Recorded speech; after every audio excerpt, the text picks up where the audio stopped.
Hello, Hello, can you hear me? I can. Good, good. Who is this? This is Joelle Ogletree. Yes, Joel, how are you doing? I'm doing well. We got a text message earlier from my boss saying our meeting was canceled until next week, so I'm here. That's good.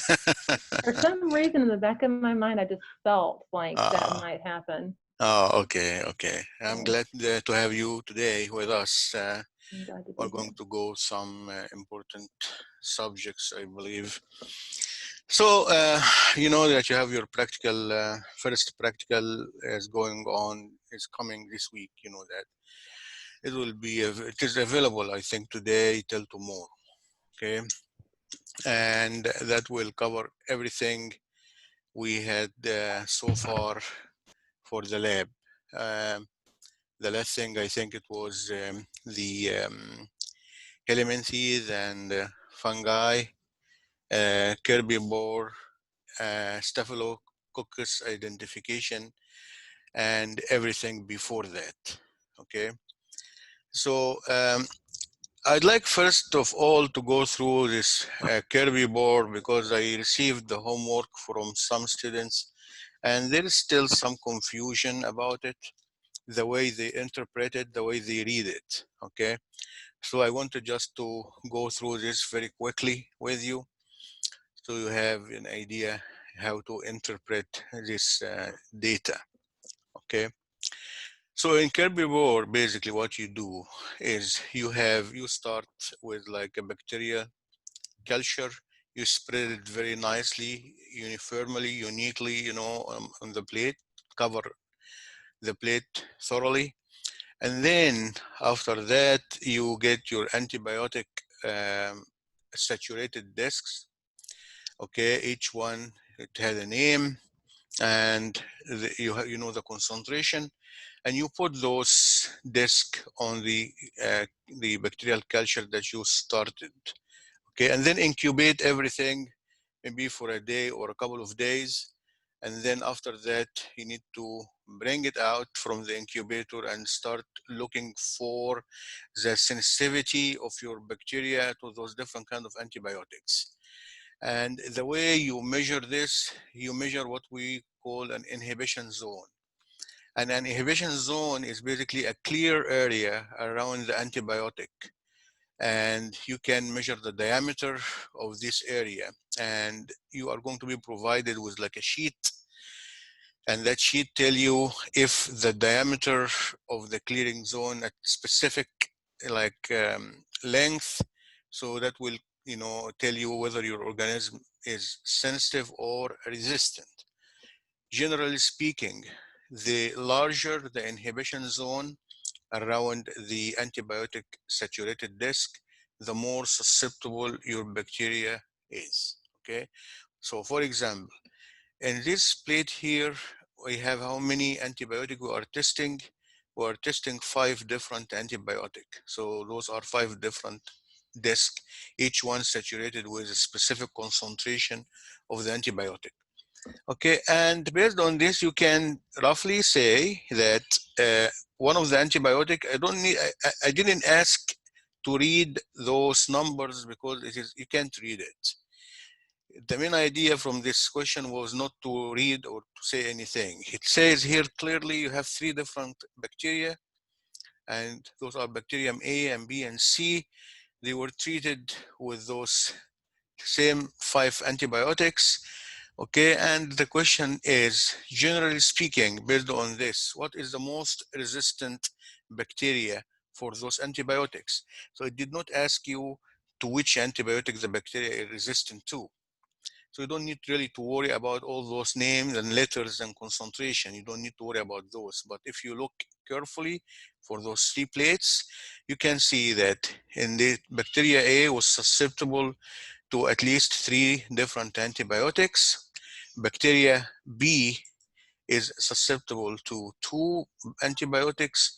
Bacteria C is susceptible to 3 different antibiotics, or 4 even, 1, 2, 3, 4. So based on this, you can see the most resistant bacterium is going to be bacteria B, because at least there are 3 different antibiotics where there was no effect a little slight effect here, but not significant. Okay, so because I received some email that that the picture was kind of fuzzy and they can't read anything. No, I didn't ask you to tell me to which antibiotic. I said clearly, which one of those bacteria is the most susceptible, or which one of the bacteria is the most resistant to those antibiotics. Okay, and the second question was for the pigmented bacterium, and this is pigmented because it has red color, as you can see here. And again, this particular bacteria is susceptible to the most susceptible, 3 different antibiotics here. But which one is the bacteria most susceptible to? Again, a direct correlation between the clearing zone, the diameter of the clearing zone, and the sensitivity of the bacteria. So the more the diameter, the larger the diameter, the more sensitive the bacteria is. So bacterium A is much sensitive to that particular antibiotic here. Okay. So this is important because in your practical, you will see something like this, and I need from you to know how to interpret this when you see something like that, how to answer the questions for this. Okay. So any specific question for this part? No, I think it makes sense. Because you are going to see this and I need from you to understand it very well, okay? If I ask you for which antibiotic is the most susceptible, I will make it more clear. I will give you like the name of the antibiotic, the concentration, but for the purpose of this one, it is not really needed. You just look for the inhibition zone that is formed. And the more the inhibition zone, clear zone, meaning there's no growth, bacteria cannot make it because the antibiotic is diffusing and preventing the bacteria from growing, okay? What about this antibiotic? If you compare antibiotic K with this particular one here, I can't even read it.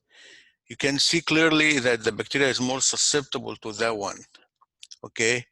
Here, there is an area of clearance, but not much. You can see the antibiotic has some effect, but for some reason it's not significant because you can still see some bacterial growth around the antibiotic, okay? In this one here, for example, there is no effect at all because the bacteria was able to grow in the presence of the antibiotic, okay? I have a question. Yes. For the labs that are due on July 12th, are these going to be, like, do we need to study them for the lab article number 1, or are they going to be for lab article number 2? No, number 1. Number 1, okay. Which one you specify? Because which one you are talking about? Which lab in particular? Like, I know we have 3 labs due on the 12th, so I didn't know Yeah, if... those are fungi, protozoa, and helminthes. Yes, sir. Yes, yes, ma'am. Yes, Those- those are going to be included in your practical. Yes. Okay, thank So you. I wanted, I know that the due date should be earlier, but I extended it a little bit so I can give you more time to study for the practical. Okay. Yeah, that was the main reason why I extended it, so I can give you more room to study for the practical. Okay, thank you. Yeah, sure. Okay. Anything for this particular lab, like Kirby? Let me move to a different one, which is the staff identification lab. And also it is an important lab that you are going to see in your practical. And as I mentioned to you, when you do this, I provided you with an isolate and I ask you need to identify this. All are the same genus, which is Staphylococcus, but you have different kind of species under this genus, and you need to look for the data which is what was provided via the PowerPoint to be able to interpret this data and tell me exactly what is how you identify your organism. Okay.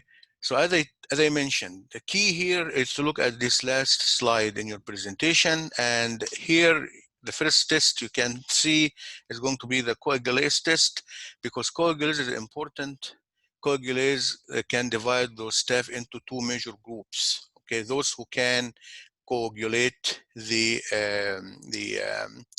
fibrinogen. Okay, those we call those plus, and those who can't, who call those minus. And the way to interpret this coagulase test by looking at the tube. So fibrinogen, when the staph producing an enzyme coagulase, it is going to make a coagulation of fibrinogen, and it will be like very clustered, like in a jello formatting. It will be kind of solid. So when you tilt the test tube like this, if it is solid, it will be stuck to the very close to the bottom. But if there is no coagulation, it will be kind of liquefy like this, and it will go like liquid like that. So if you look at this particular picture here, you can tell that the organism that you are testing is coagulase minus. Okay, so this is important because this is the first thing you can use to interpret, you know, your organism. And then after that, you can take, you know, if it is say minus, so what will be the next test that you need to depend on? That will be the ability of the organism to be resistant to the antibiotic novobiocin. Because again, based on the susceptibility or resistance to novobiocin, you are going to group those coagulase minus into two more groups and so on. So this is a way to identify your staph. Okay. Interpretation of the DNA's activity. This is before, like this is a plate uninoculated, and this is a streak from your culture. If you look carefully, you can see some clearing area, clearing zone around the growth. If this is the case, then you are dealing with a DNase plus isolate. So if it is like giving clearance zone like that, that means that the bacteria produce DNase, and the DNase degrade the DNA, which is in the media, and creating this kind of clear zone around the colony. Okay. In this plate here, you can see that your organism is growing in a media. We call it SM110, and this is Staphylococcus medium 110. And it tests for, it has mannitol, like exactly MSA media, but there is no indicator. So you are not looking for any kind of fermentation of mannitol. What you are looking for pigmentation and the form of pigments. Because based on the pigmentation, you can differentiate like some staph from others. This organism here has no pigments, so it grows in the media without any pigmentation. So this is pigment. It can grow on the media, but no big pigments can be produced. Okay. And you know now hemolysis, because if you see something like that in your test, like example here, you can tell this bacteria can grow in blood agar, but there is no hemolysis because no clearing zone around the colonies. Okay, the only clearing zone you can see is around the antibiotic here, novobiocin. And remember again, if the organism is resistant to novobiocin, the dimension will be 17 millimeter and less. Okay, if the dimension is more, it means that your organism is susceptible to this particular antibiotic. So that was important, and I'd like to hear some question for this, if you don't mind. If you have any question for me for the staph identification, please go ahead and ask. Will that chart be available on the test, or do we download it, or is that something we were supposed to memorize? No, I'm not going to give you any of these. I don't need to give you any of this chart. What I'm going to give you, I'm giving, say, for example, here, I will tell you that particular staph was grown in SM110, and this is how it looks like. Is it pigmented or non-pigmented, for example? Okay. So I am not going to ask you, give you a strain or an isolate and tell you to identify. I'm not going to give you all these biochemical data to be able to identify your organism. But if I give you some chart like that, I say this is a oxidase test for an organism, you know that if it is purple bluish like that, it is an oxidase positive. If it is clear area, it is oxidase negative, for example. Okay. Okay, thank you. Yeah, same for catalase. Okay. Are the questions on the exam going to be multiple choice, or are they fill in the blank? Some of them are multiple choice, some of them are fill in the blank. Okay. And some of them you need to write a little bit, not much. You need to know the name of the media and what it stands for. So when I say what is TSA stands for, you need to tell me that this is called tryptic soy agar. What is MSA stands for, you need to tell me that this is mannitol salt agar, for example. You know, so we need to know the abbreviation of those media and the name. They are not much. We have, you know, we dealt with like few different kind of media, but not much. And the lab practical will cover all the labs we've like done it right so far. Yes, exactly. It will be whatever covered so far, including those 3 labs that I uploaded last week. Okay. Yesterday, I uploaded the new labs, but you are not responsible for those in the practical. Those are will be for the second practical, the final. Okay. And let me talk a little bit about this as well. So let me stop sharing and share with you a different lab.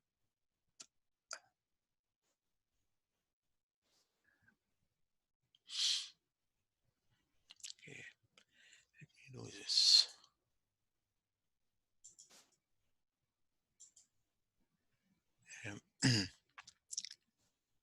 Yeah, let me open one lab.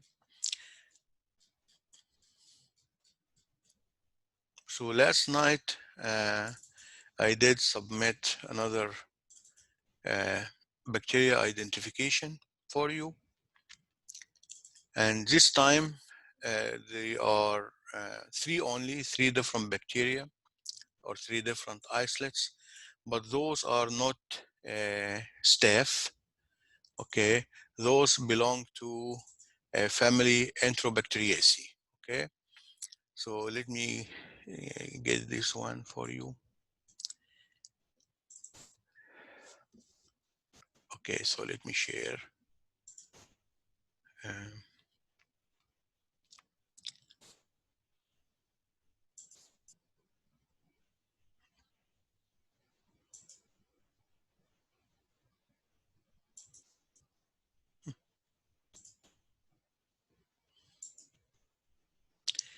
Okay, can you see this? Yeah, we can see it. Okay, so this is, again, those are 3 different isolates, and again, I sent you last night. Each student will be responsible for identification of 1 isolate only, okay? So you'll see like maybe 7 students to test for isolate number 1, but you know, you don't need to work together. So it will be the same exactly like staph. You are going to work individually. So you look for your name and you look for the isolate that you are going to work with. I uploaded last night 3 isolates, and those isolates are belong to family Enterobacteriaceae or enteric bacteria, and those are under this family. There are lots of genera. Okay, like E. coli, Escherichia, for example, you know, like Salmonella, Shigella, Yersinia. So different kind of organisms. I already selected 3 of those genera, only 3. And I called them isolate number 1, number 2, number 3. And each student is responsible for 1 isolate only, okay? So you are going to do exactly the same, like what you did for staph. Due dates will be like next week, sometime around probably Tuesday or Wednesday of next week to do this.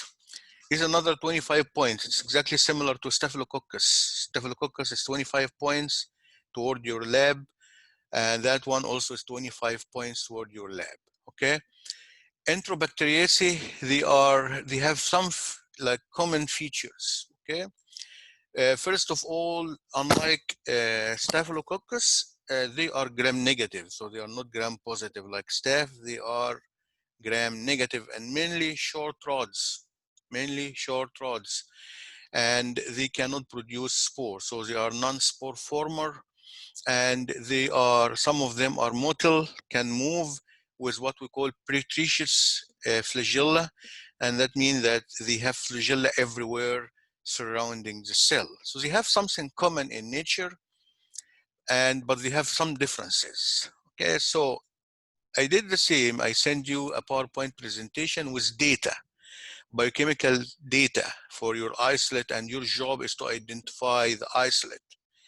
Again, you're going to follow, this is a different sheet. You cannot use the Staphylococcus sheet to identify Enterobacteriaceae. So because they are completely different bacteria, they have their own biochemical features.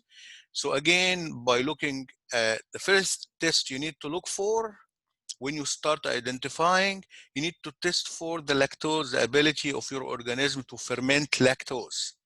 Ferment lactose. Lactose is a sugar, and when the bacteria ferment it, it will change color. Okay, like let me show you here an example.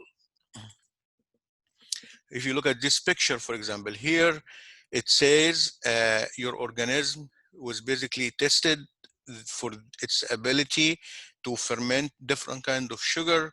Those are the sugar here: glucose, lactose, sucrose, and mannitol. And this is uninoculated. This is how it looks, and this is after inoculation. If the organism is capable of converting the color of the media, because the media, it has a pH indicator, phenol red, and phenol red is exactly like the same indicator that was in MSA media, change color under acidic condition. So if the bacterium is capable of fermenting lactose and convert and producing lactic acid, so the media color is going to change from kind of red color like that to yellowish color. Okay, so based on this data, I can tell that this particular isolate can ferment those 4 different types of sugar. Okay, not only that, but also they have the capability to produce gas when they do fermentation.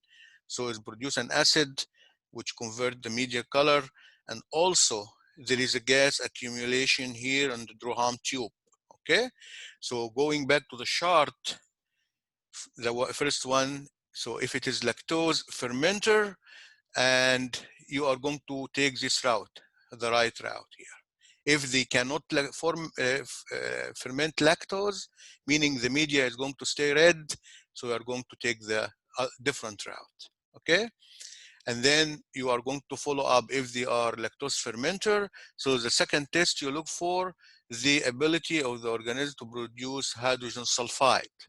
Okay, again, if they are producing hydrogen sulfide, and you are going to see this hydrogen sulfide production again in this test, you need to read the manual, read the name of the media and what is the purpose of the media, and what if it is positive or minus, you know, how they look like. So you go back, and if it is capable of producing hydrogen sulfide, so now you can exclude Citrobacter, so you can take Citrobacter out. So if your organism is fermenting lactose and producing hydrogen sulfide, you're done. You don't need to worry about anything else, because Citrobacter now is your isolate. But if for any reason that your organisms cannot produce hydrogen sulfide, then you are going to do another test, look for indole production, and so on. Okay, so as I mentioned, there are 3 isolates only this time, and each student is responsible for only one to identify it at the genus, and if you can at the species level, you will be good, because they are not the same genus, they are different. So if you tell me it is Escherichia, you're good. But if you are like look for other tests to tell it's Escherichia coli, you are perfect.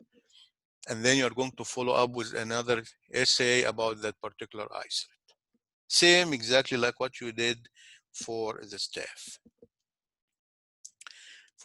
lab. Okay.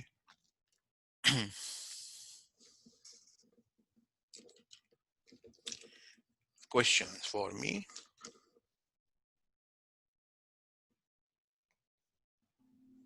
will we get feedback from our staff lab before this one's due so that we can make changes? Like if we did something wrong on the first lab, to not do on this? Usually what happened is as soon as you send me your staff and I go through this, if I have a comment, you will receive an email from me telling you that there was a problem in the interpretation of that particular results, okay, or biochemical data.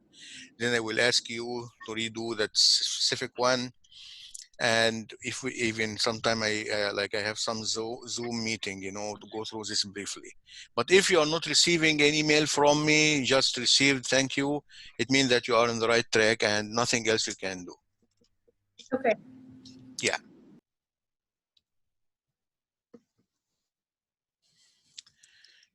Any further question for me? Can you go over the gram stain a little bit? The first lab. Yeah, let me do this. Also a bit confusing. Yeah, okay. You need to tell me exactly what the part of the gram stain that was confusing, and I will be more than happy Okay. to go with it. Okay, it's very, very easy procedure, very simple.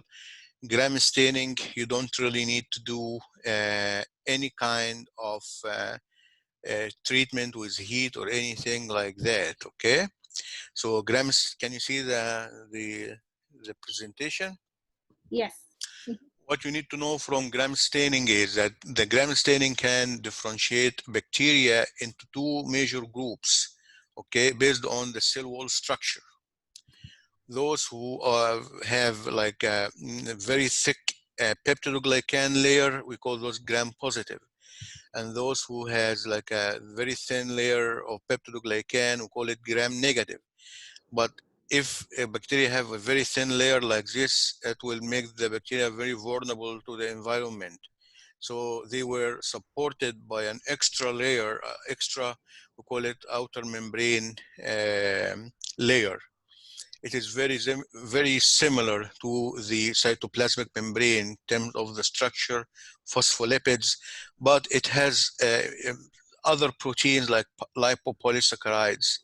And those lipopolysaccharides are like lipids or like fat molecules decorated with sugar.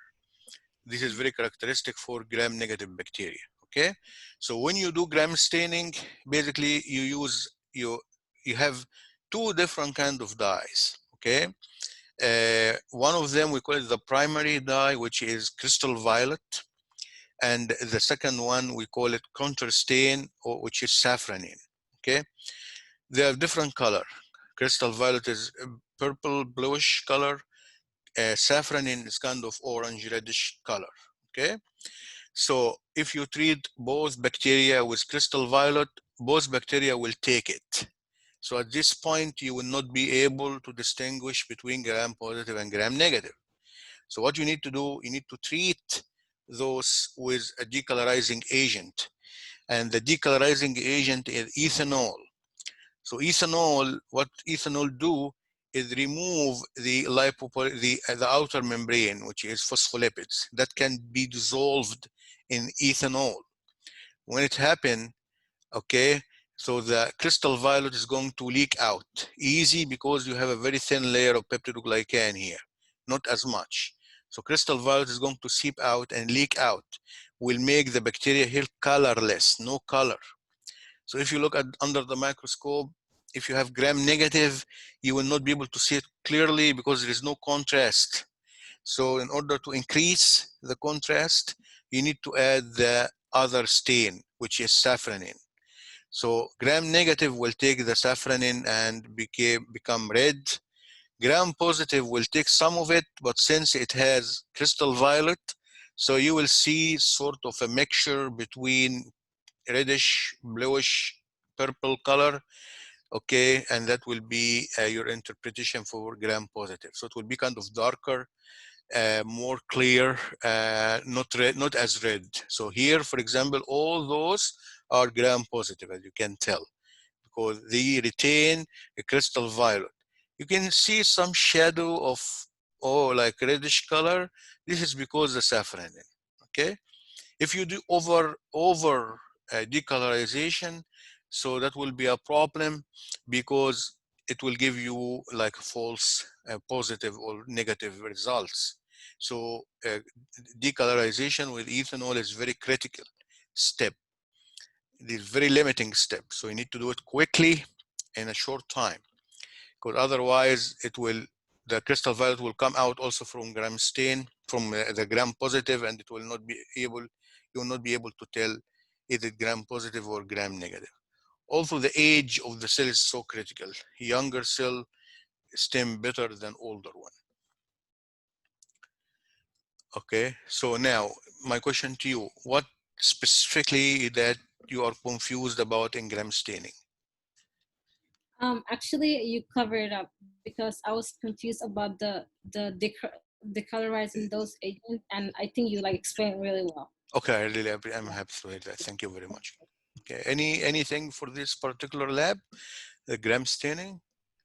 No, actually, you covered it up. You summarized like everything. Thank you so much. No problem. Anytime. Thank you. Okay, now any other lab?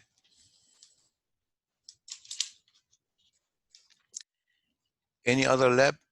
Let me select one for you. And that was, excuse me, the counting bacteria and dilution lab, okay? I think that was kind of confusing for some of you. So let me share. I have a general question. Regarding the labs for like fungi, algae, and the other ones, how in detail, like what exactly should we be focusing on within those labs? Just how to categorize them within each, or like specific species? Not very specific species, no. If I give you like a fungus, a picture for a fungus, and I ask you, you know, what order, you need to be able to differentiate between like Ascomycota and Basidiomycota, for example. If I give you a picture for the Rhizobus, like the zygospore of the Rhizobus, you need to identify it for me, okay? So it'll be very general. I'm not going to cover this in very detailed. Okay, thank you. Yeah, not very detailed. Yeah. Okay, so this lab here, this is, I need to go through this quickly because I have still some confusion. When you do serial dilution, okay, when you do serial dilution, so you are transferring like aliquots from one, like here, say from this original culture to like a test tube that has 9 ml, say, broth, okay, tryptic soy broth. So when you transfer 1 ml to 9 ml, so we call this the dilution factor here is going to be 1 to 10 because we are dividing the amount transferred over the total volume. Total volume will be 9 plus 1 because you're adding 1 ml here. So the dilution factor will be 1 to 10. Again, if you transfer 1 ml from this tube to this tube, again, the dilution factor will be 1 to 10 also. Same. Okay, what is different? We call it the total dilution. Total dilution. And total dilution when you multiply the dilution factors for each tube. So dilution factor here 1 to 10, dilution factor here is 1 to 10. So total dilution here is going to be 1 to 100. Okay, and this is what you need to look for, the total dilution, because when you take aliquots, you take from the total dilution and you need to put this number in consideration. Okay, what about this one? What is the total dilution? Again, the dilution factor here also is 1 to 10. So 1 to 10, 1 over 1/10 times 1/10 times 1/10, it will be 1/1000. This is the total dilution. This is very important to know the difference between total dilution and the dilution factor because they are not the same. Now, when you do culturing, you take aliquots. So you need to focus on the amount plated, how much you take from the culture, from the dilution that you are making, okay?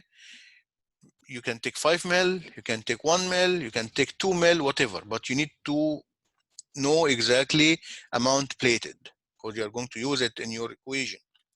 And then when you do plating, you look for the plates which give you the best kind of count that will easy with minor errors. And those agreeable to be like from 30, 40 colonies to maybe around 300. Less than that will be some error, more than that it will be hard to count. Okay, so the plates that you select basically like from 30, 40 to 300. So if I ask you to do count for the original culture, you need to look for which plate you need to select. So definitely here you cannot see any covered completely, you can't count too much. Okay, 389 may be too much, it is above the rate that you are looking for. 50 will be just great. So you select that plate and you know the equation. Basically the number of colonies when you do the equation. So you said the number of colonies divided by the total dilutions times the amount plated. And that will give you CFU or colony forming unit per mil. So I wanted just to emphasize on this. Okay. Anything here which is kind of confusing for you for this particular lab?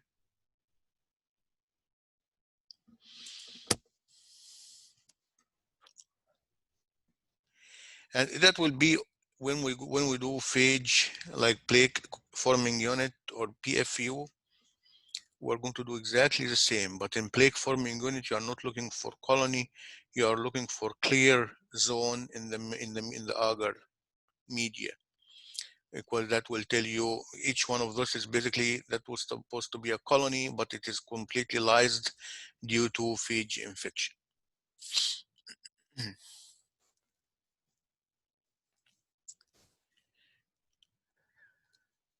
It's a question for me.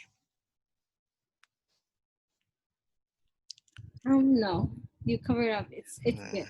Okay, good. Thank you. Any other lab? Any other general question for me? Any other lab or any other general question for me that you need to like go through? Do you suggest that we not only study like the PowerPoints, but we also read like the lab manual and know that as well? Again, the PowerPoint presentation can cover it all, but if for any reason there's something like missing and you need more information about it, so always you have the lab manual to back you up, you know, for any missing information. Yeah, but the lab covers everything. The PowerPoint presentation cover it. You need to know, you know, when you look at the slide and ask you, say, what kind of stain, or you know, you need to be able to tell the difference between gram staining, endospore staining, or acid fast. You need to know the name of the dye that you are using for those. You need to know if there is extra step that need to be done or performed.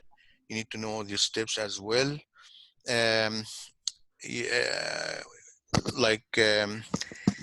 there is any indicator used for a media, you need to know the name of the indicator. Mostly those pH indicators, we have only so far phenol red mainly. You need to know the difference between motile and non-motile bacterium. We covered this in your homework. The reagent used, the name of the reagent, you know, mainly something like this. Yeah, it is going to be easy. You will be happy.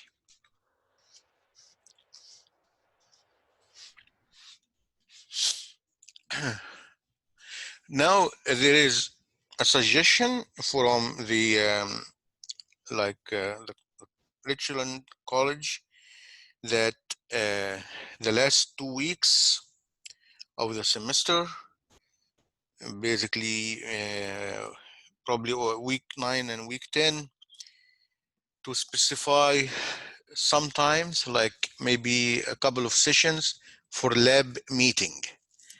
Okay, lab meeting for face-to-face. Okay, it's a suggestion, and we're still working with the dean, with the department to finalize it. But we really need to know, to have some feedbacks from students. If you are, it is not mandatory, you are not under obligation, and I'd like to do like a survey, and you just email me yes or no, agree or not agree. So I will have an idea how many students prefer this kind of face-to-face session for a lab.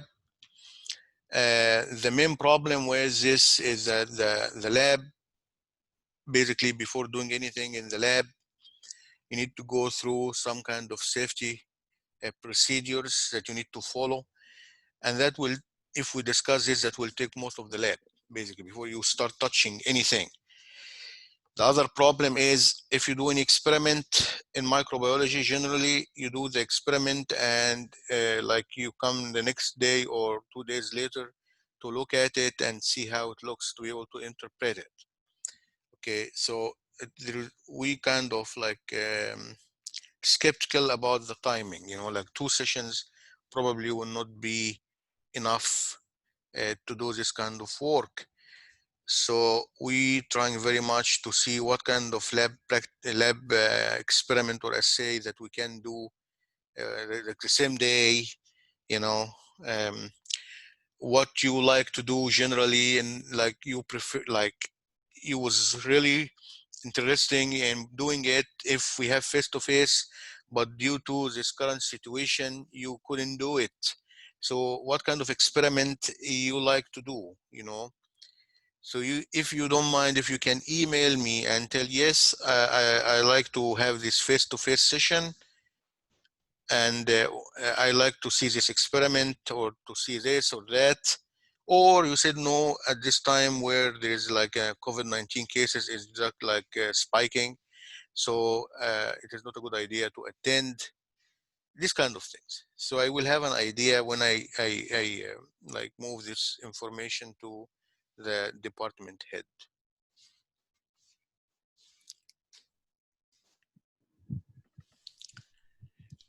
Can you do this for me? Yes, definitely. Yes, please. Thank I really appreciate it. Thank you very much. As I mentioned, it is not a mandatory like to attend, but you just by emailing me yes or no, and what you like to do in the lab, what you like to see, because it will be a limited number, you know, because you need to apply also social distancing. So the lab capacity will be reduced to maybe 40–50%. You know what I mean? So normally, if we have 20 to 24 students per section, under this situation, it will be 50%, so half the number, and you will have mask on you, and it will be limitation in moving from the lab to outside, unless you have problem breathing and you feel uncomfortable, then you need to leave the building completely, and you can go outside and like for some time and come back. Going to the bathroom is very limited, you know, limited number. This kind of precautions, you know, it's kind of hectic, but they wanted us to know students' feedback.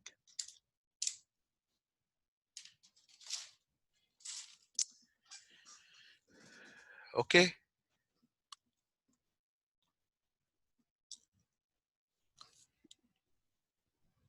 Generally speaking, any feedback? What do you think? Anybody like to face, or you prefer to continue like this till the end of the semester? Right now, I'm currently located not in the Dallas-Fort Worth area, so it'd be a little bit difficult for me to get there face to face, although it probably, but I understand. that's just where I stand. Yeah, I understand that. I understand. I'm Yeah, the because same way. we have Not- students. Yeah, we have students from California. We have students from New York. You know, we have students from Great Britain. So definitely those are, you can you can't do anything. Makes it a little difficult. Very, very, yeah. Well, okay. Unless you have any question for me, thank you very much for your attendance, and I wish you good luck in your practical. So far, you are doing very well in your test. I have seen test 2. You guys are doing great job. Absolutely great job. And I don't know, is it because the test is very easy or what? But I can see nice numbers. Okay, so keep it this way and do the best you can. It's almost done. You know that the second half of the semester is going to be easier a little bit from the first half, in my opinion, especially for the lab part. You're not going to have as much condensed lab as before. Very few labs, you know. So if you do well in your practical one, definitely you will be in very good shape. Was the exam 2 already due? Exam 2, I already, yeah, exam 2 is already done. Well, Exam 2 was available, I believe it was available Tuesday till Wednesday. I didn't get to take it. Oh my gosh. Why? I thought it was due today. Exam 2? Yeah. Let me see what I have here. Because I remember, yeah, give me a few seconds. Let me check and see, okay? Okay.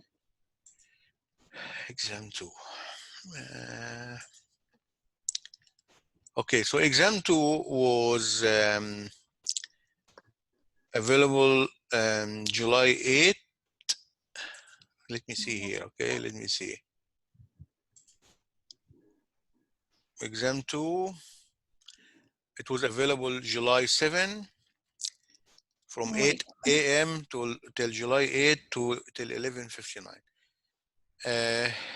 What is your name? So I can reopen it for you. It's Rama. It's Rama Bear. Ramu, okay. Yeah, it's like I can do it like right now. Oh my gosh. Yes, as soon as I will finish this, I will let it and give it like some availability for you for this Oh my God, till please. the end of the day today. Yes, 100 point. I don't need for you to lose those 100 Yes. points. Oh my gosh. I Yeah. don't know how to miss that. That's okay, but please always check the due dates and stuff like that. Okay. Always, yeah. Okay. So your name is Ramu. You said your name is again one more time for me, please. It's Rama. It's Rama Bear. Is it RH Ramu? I recognize your name. Yeah. Okay. No problem. Okay. No problem.